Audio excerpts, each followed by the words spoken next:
د ننګرهار په ښکلې او میلمه‌پاله سیمه کې اختر یوازې یوه مذهبي خوشحالي نه بلکې د پخوانیو دودونو ولسي میلو او خوږو لوبو یو ښکلی انځور هم ګڼل کیږي. د ننګرهار خوږیاڼو ولسوالۍ میملې سیمې یو اوسیدونکی وایي پخوا به اخترونو کې دوی له لمانځه وروسته میله ځایونو ته تلل او بېلابېلې دودیزې لوبې به یې کولې.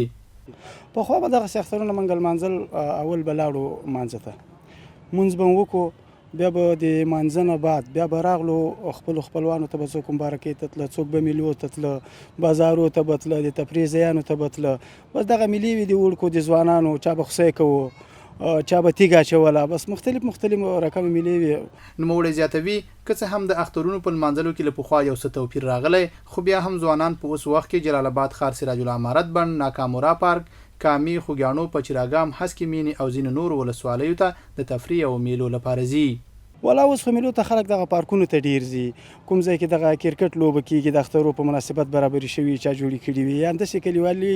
وړکي راټول شوي، څوک کرکټ کوي، څوک والیبال کوي، څوک فوټبال کوي، څوک د تفریح ځایونو پارکونو ته ځي. اوس دغه میلې دي. د ننګرهار کامې ولسوالۍ یو اوسیدونکی وایي پخوا به اختر ډیر ساده و خو مینه پکې زیاته وه، خلکو به یو بل ته وخت ورکاوه، مبارکیانې به وي. پخواني چې کوم اخترونه وو نو هغه به داسې و چې په موږ به داسې نیستي وه چې د کالو درک به هم نه وو،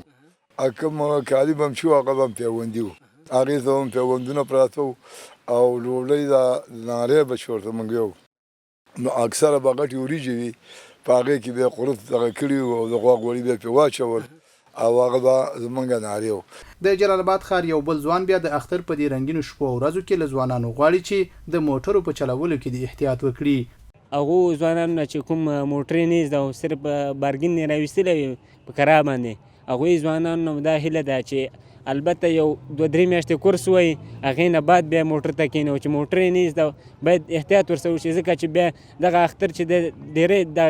ډېری اخترونه افغانستان کې دې لامل ګرځي چې دغه اختر دوی کور دپاره غم وګرځي. ننګرهار میشتي په امنیتي فضا کې د اخترونو په لمانځلو سره وایي دوی هڅه کوي خپل پخواني دودونه، ولسي لوبې او د اختر خوږې میلې ژوندۍ وساتي څو راتلونکي نسلونه هم د خپلو فرهنګي ارزښتونو له دې ښکلي میراث سره بلد پاتې شي.